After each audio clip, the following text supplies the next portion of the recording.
Alright guys, welcome to today's video. In today's video, we're going to be looking at a 2024 election rematch here between Trump and Biden here, the incumbent president of the United States and the former president of the United States here, going up in a head-to-head matchup. Right now, as we're looking at the electoral map, there are a couple of things to note here right before we get into the electoral map.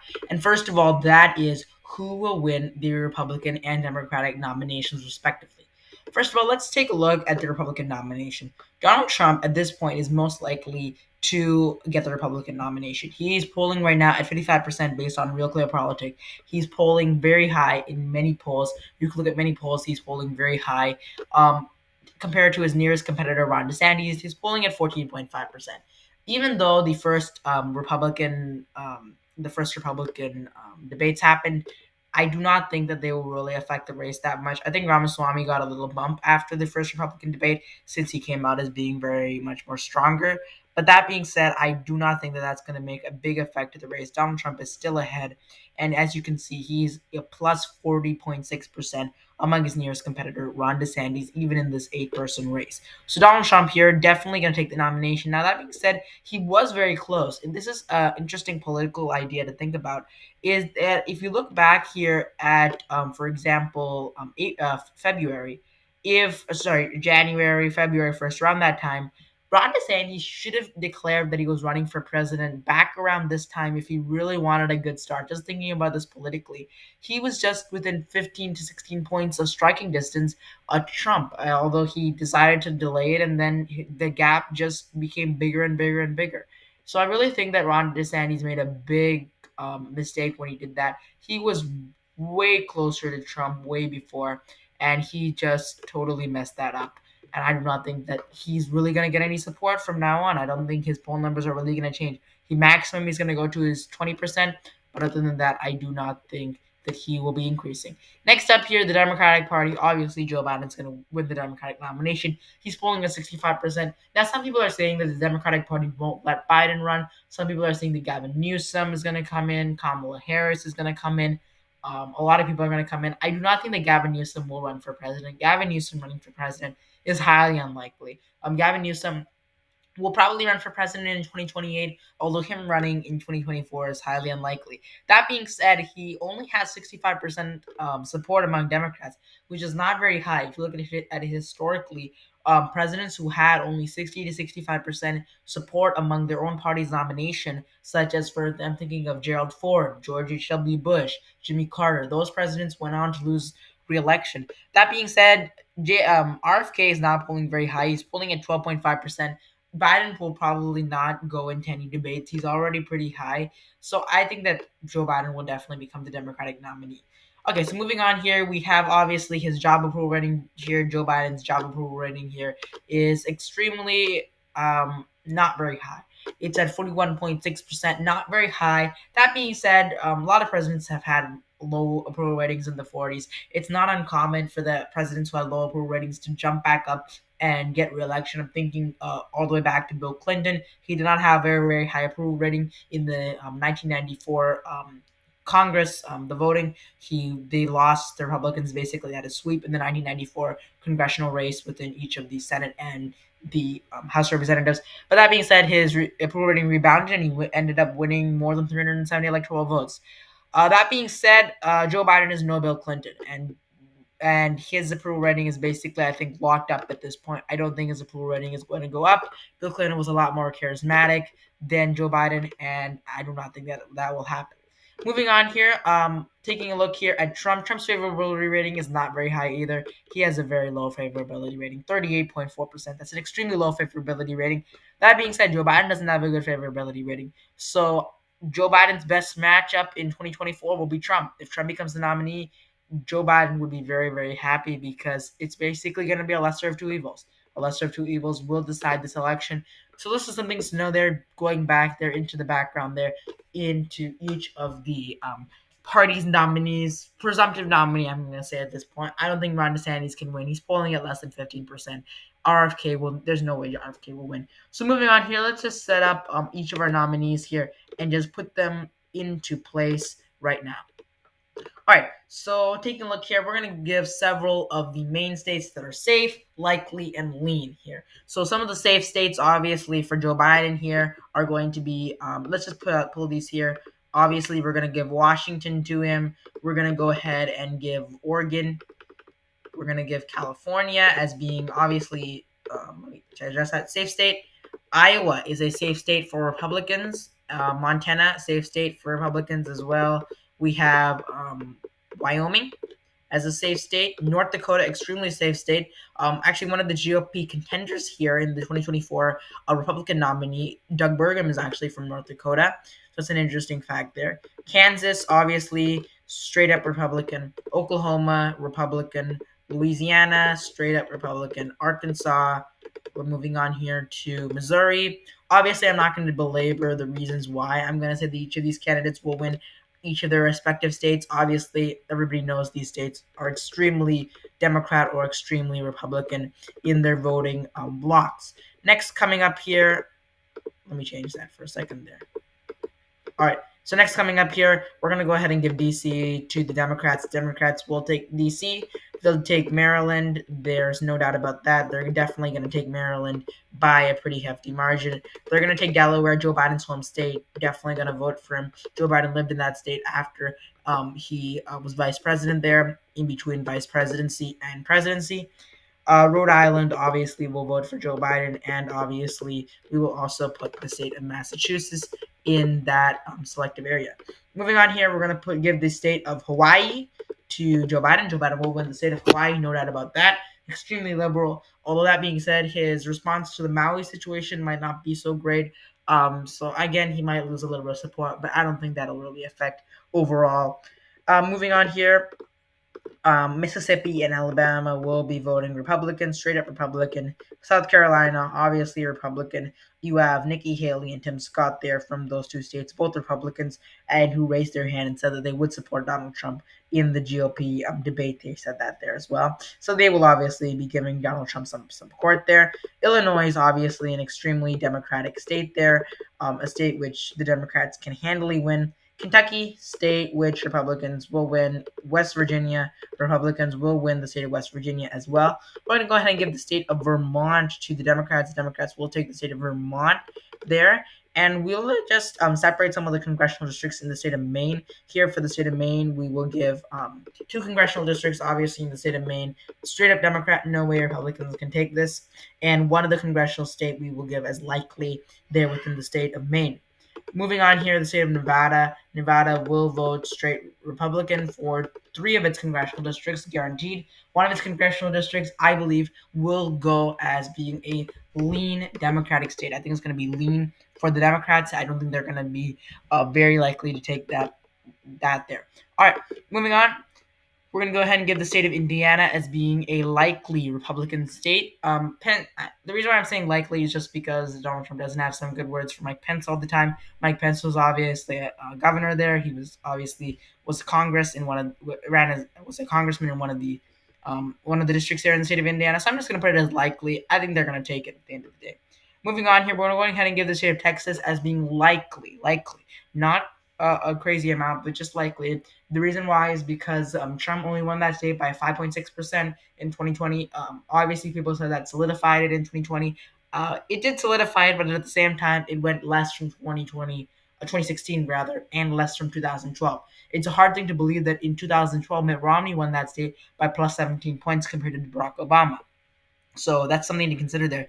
It's been going down from being a Republican state.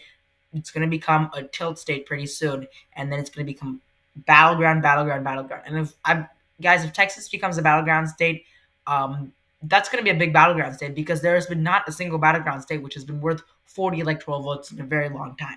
Florida has been a battleground state. It's been worth about 29 electoral votes back in 2016 and in 2020.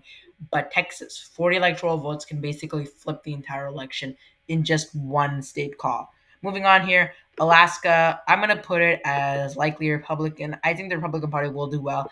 Alaska's been going less Republican, although I think the Republican Party will win that state. Utah, I'm going to put it as being likely Republican. Donald Trump and Mitt Romney don't have the greatest relationship on earth. So I think that Utah, obviously, if you don't know this, that Mitt Romney is a governor there in the state of Utah, and Utah heavily has a Mormon population. Donald Trump having feuds with Mitt Romney doesn't really help. But that being said, it will go likely Republican.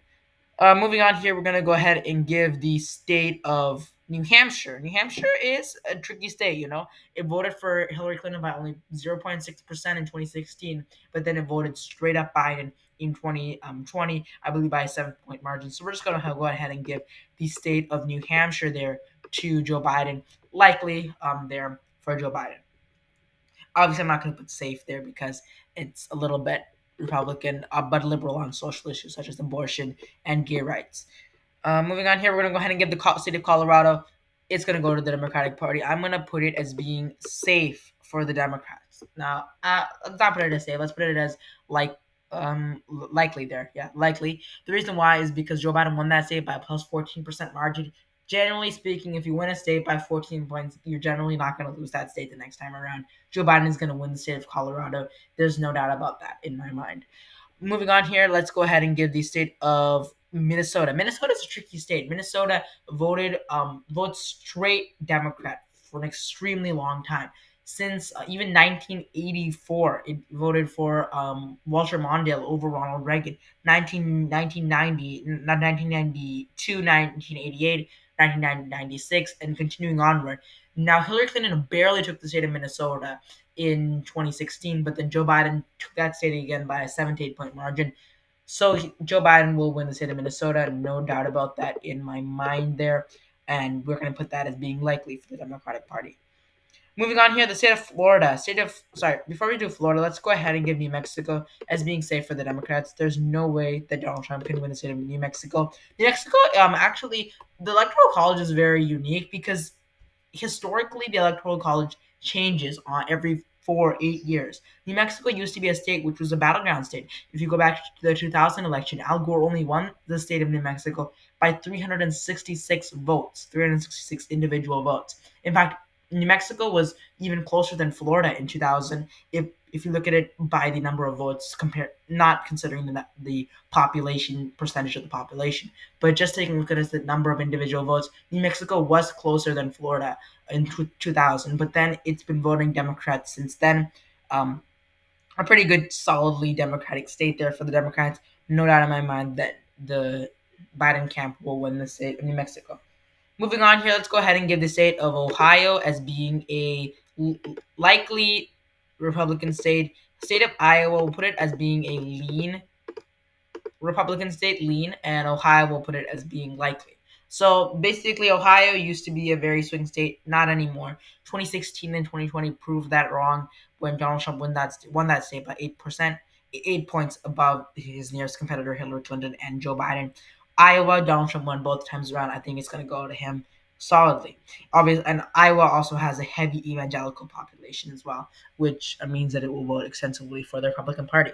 So right now, what we have here is Joe Biden at 213, Donald Trump at 189. Now let's go ahead and give the next state call. The next state call is the state of Florida. Florida's going to vote Republican. There's no doubt about that in my mind. Again, a lot of these states here, we have not called a single state that has not voted differently in 2020.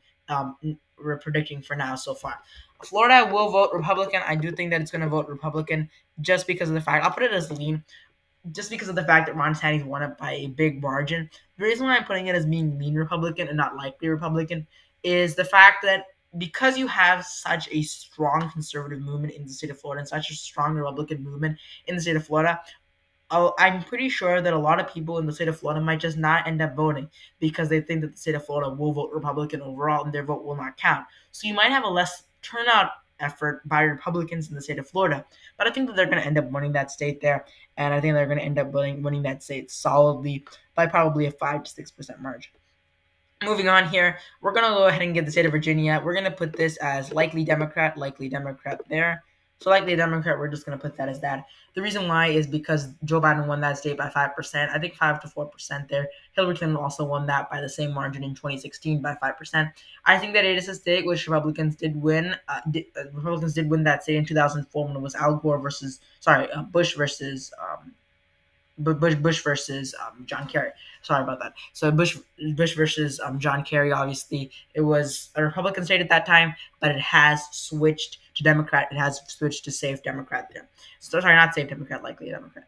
Moving on here, we're gonna go ahead and give the next few states. Now, these states right here, these seven states right here, are going to be the deciding factors in the election. So if you live in any other one of these states, make sure you go out and vote because these states are going to be extremely close. They were extremely close in 2020. They were extremely close in 2016. In 2016, Georgia was not close, but other than that, in 2016, most of these states were extremely close.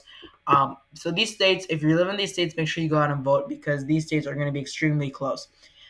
For the state of Nevada, let's start from the west and just continue on to the east. Nevada is a state which is extremely close in 2016 and 2020. Joe Biden and Hillary Clinton only won that state by around 2.5%, I believe. 2.5%. It was an extremely close state. You have Las Vegas in Nevada, obviously pretty liberal there in Las Vegas. It is a state which Republicans barely lost in the 2022 midterms and to a Democrat there, but a state which I believe will turn and switch for Donald Trump. I think that Donald Trump will take the state by a lean margin, so a lean margin there. The reason why is because of the fact that Joe Biden has not been doing good popular as regards to his popularity, especially when you look at the economy approval rating under Joe Biden, not the economy as a whole. I don't like to get partisan when I talk about these types of predictions. Just take a look at his approval rating in the economy. Most elections are decided by the economy. Whether you like it or not, most elections are decided based on the economy. You could argue that Roe v. Wade is going to be a big thing. Roe v. Wade isn't going to be a big thing. Except here's the problem with Roe v. Wade. Roe v. Wade was a big thing in the 2022 midterms because Roe v. Wade was decided in 2022. Roe v. Wade will have less of an impact going further. Voters forget things quickly. You have to realize that. Voters will forget that Donald Trump got arrested. Voters will forget that Joe Biden made a couple of gaffes. Voters will forget that Donald Trump said something that was really dumb. Okay, voters will forget all of that if it happened a long time ago. Most voters have probably forgotten about what Trump's first indictment was. If you ask most voters, well, what did Trump get indicted on first? Most voters will just forget about it because voters are really just people who just forget about things. They're regular people. They don't follow politics. They don't know anything for most voters. And because of that, Roe v. Wade won't have such an influence on the 2024 election compared to the 2022 midterms. So that's something to be considered there. They don't really Voters don't really follow politics, so they'll forget about it, and they'll most likely forget about Roe v. Wade a lot. Now there will be some people on Roe v. Wade, but the economy is going to be a big thing. If you look at every election, most elections, basically, the election is decided on the economy. In 1992, the economy was bad. George H.W. Bush lost. In 2008, the economy was really bad. Republicans lost badly. In 2006, the economy was bad. Republicans lost badly in the midterms. Okay, whenever the economy isn't good, the party in power generally loses. The economy, it's basically going back to Bill Clinton. It's about the economy, stupid, and that's what really cares about voters. And I'm not saying that the economy is bad or good. I'm just saying that voters don't have a good perception of the economy. Only 36% of voters think that Biden is better in handling the economy than Trump. So that's something to be aware of. Moving on here, we're going to go ahead and give the state of Arizona. Arizona will vote Republican. I do not think that Joe Biden can take the state again. A lot of people are saying Joe Biden will win the state of Arizona. There's no way. There's no way. Absolutely no way he can win the state of Arizona. He only won that state by a very, very small margin. I believe about 0.3%. There's no way he can win the state of Arizona. It will go lean Republican. Georgia will go lean Republican. There's no doubt about that. Joe Biden only won that state by about 784 votes. 11,784 votes. There's no way that Joe Biden's going to take that state again. That Georgia has been a state that voted consistently Republican in the last since I believe Jimmy Carter in 1976. It's voted consistently Republican. Joe Biden won that state. He was really lucky in 2020. There's no way he can win that state. North Carolina, I think that Donald Trump's going to win that state. It's voted for Republican Party in 2012, 2016, 2020. So we're going to go ahead and give the state of North Carolina to Donald Trump. That being said, Donald Trump is at 268. Joe Biden is at 226. So that's where the race stands right now. Moving on here, we're going to go ahead and get the state of Pennsylvania. Pennsylvania is a state which is extremely, extremely going to be close. It was extremely close in 2016. It was extremely close in 2020. It voted for Joe Biden by 1.2% margin. I believe that when the votes are in, Joe Biden will win. the state of Pennsylvania, giving him 19 electoral votes, which he needs, and he needs those are 19 electoral votes badly. The 19 electoral votes of Pennsylvania are extremely crucial for both camps. So moving on here, we're going to go ahead and give the state of Michigan. Michigan will vote for Joe Biden. Michigan is extremely Democrat. Donald Trump pulled a lucky one in 2016. I don't think he's going to win that state again. Michigan is going to be lean Democrat. Now, for our next state here, the next state will decide the election, I do believe. The next state is going to be extremely close. It might not decide the election. Again, we're making this prediction a lot of days before, a couple of years, 1.5 years before the election. So, state of Michigan, we're just going to put this as being a Democratic state. Donald Trump, a Republican state rather. Wisconsin was a state which vote only the Rust Belt, the only state in the Rust Belt that voted for Joe Biden by the smallest margin, only 0.6%. And I do believe that Donald Trump will end up winning the state of Wisconsin, giving him 278 electoral votes, enough to take the presidency there. Extremely close election, guys. Tell me what you think about this. Tell me right down in the comments. Tell me if you disagree with any of these. That's totally fine. Tell me if you disagree with these guys. I'll see you guys in the next video.